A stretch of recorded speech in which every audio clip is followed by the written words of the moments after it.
Hello दोस्तों, veterans नमस्कार। आपको पता है कि हमारे वकीलों ने जो सिनॉप्सिस दिया था वो काफ़ी कंट्रोवर्शियल हो चुका है और उसकी एक शिकायत कमल पाटनी साहब ने बार काउंसिल ऑफ इंडिया में कर दी है। और ये जो सिनॉप्सिस गया हुआ है इसमें काफ़ी कुछ आई पार्क के नेताओं का हाथ है जो वो समझ ही नहीं पाए 35.1 को, और उन्होंने 35.1 के ही दो भाग कर दिए। एक ओरिजिनल में आया था वो कर दिया, एक 2003 में वो आया था, दोनों को अलग अलग करके बता दिया और उसी के आधार पर दो ग्रुप भी बना दिए। इनको ये पूछे भाई तुम इस प्रकार की हरकत कर रहे हो तो कोर्ट में कैसे जीतोगे। हमारा 35.1 एक रेगुलेशन है, पेंशन अपडेशन के लिए है। 2003 में कुछ उसमें कन्फ्यूजन था, अनेक्स पढ़ने के बाद सबको लागू कर दिया और कुछ मैंडेटरी बना दिया। लेकिन ओरिजिनल जो 35 था उसको ख़त्म नहीं किया गया है, वो स्टिल है, उसी में अमेंडमेंट किया गया है। अपने स्टैंड को बदले एआईबी पार्क वाले, और शायद लगता है कि इन्होंने ही बनाया है, वकील ने केवल सिग्नेचर किए हैं, मनोहर जी ने। सारा इनका बना हुआ है। फंड की थ्योरी इनकी बनाई हुई है, सेंट्रल गवर्नमेंट की थ्योरी भी इनकी बनाई हुई है, आरबीआई की थ्योरी भी इनकी बनाई हुई है। आईबीए को इन्होंने ही छोड़ा हुआ है, जो आईबीए का झूठा हलफनामा है। सारा काम इनका है, एआईबी पार्क वालों का। और सेवाराम जी ने कहीं कहा था, शायद चली नहीं उनकी, रेगुलेशन लगाने चलाने के लिए हमें कंटेम्प्ट ऑफ कोर्ट कर देना चाहिए।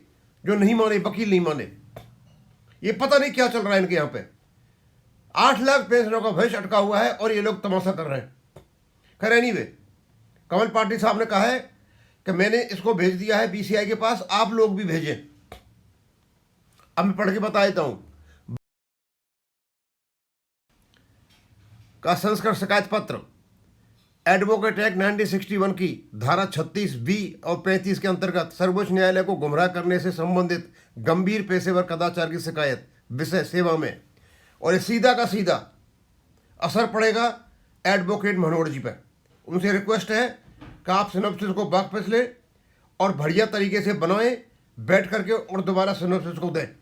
अध्यक्ष महोदय, bar council of India 21 institutional area नई दिल्ली। विषय बैंक पेंशन से संबंधित प्रकरणों में सर्वोच्च न्यायालय के समक्ष भ्रामक अपूर्ण सिनॉप्सिस प्रस्तुत कर मूल समझौतों, नियमों और वैधानिक दस्तावेजों को जानबूझकर दबाने के कारण संबंधित अधिवक्ताओं के विरुद्ध एडवोकेट एक्ट 1961 की धारा 36B सहपठित भाग 35 के अंतर्गत शिकायत। महोदय, मैं कमल पाटनी, निवासी रतलाम मध्य प्रदेश, एक बैंक पेशेवर, ये शिकायत राष्ट्रीय महत्व और न्यायिक प्रणाली की पत्रसा से जुड़े विषय के रूप में बार काउंसिल ऑफ इंडिया के समक्ष प्रस्तुत कर रहा हूँ।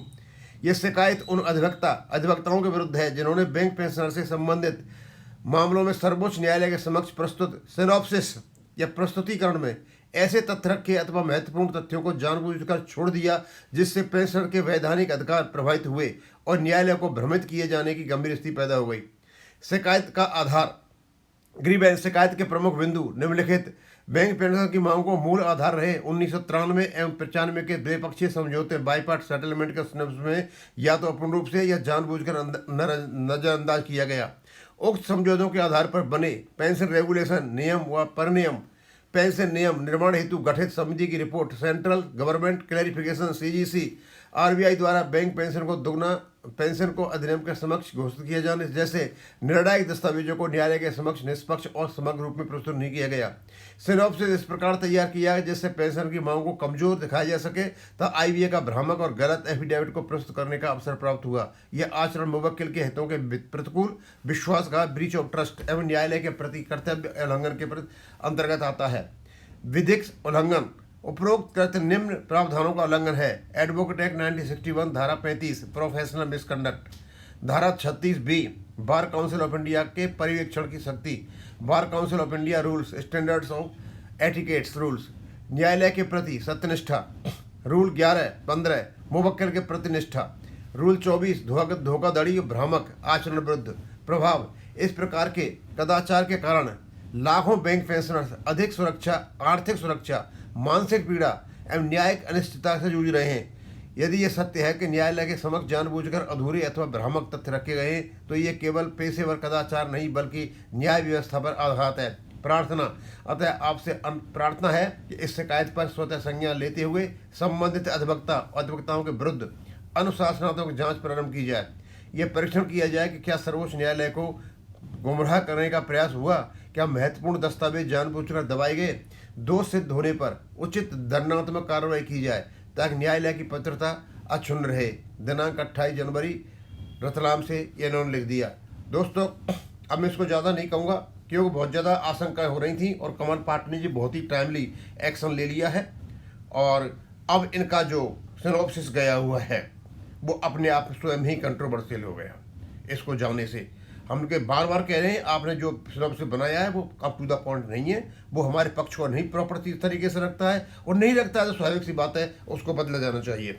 और आपसे नहीं बन पा रहा है तो उसको बैठ करके बहुत है, हम भी सहारा करेंगे। हमारे पास बहुत सारे लोग हैं जो सिनॉप्सिस बनाएंगे। अकेले पेंशनर्स ही नहीं है इसमें, अकेले नया जुड़ा हुआ एक व्यक्ति जिसको एमपी लीडर के नाम से जोड़ा गया है, सारा का सारा खेल यही डॉक्टर जेडी शर्मा कर रहा है और इसी का बना हुआ वो है। और वकील ने लगता है केवल सिग्नेचर ही किए और कुछ भी नहीं किया है। और हम तो यही कहेंगे, देखते हैं आगे क्या होता है। थैंक यू, धन्यवाद।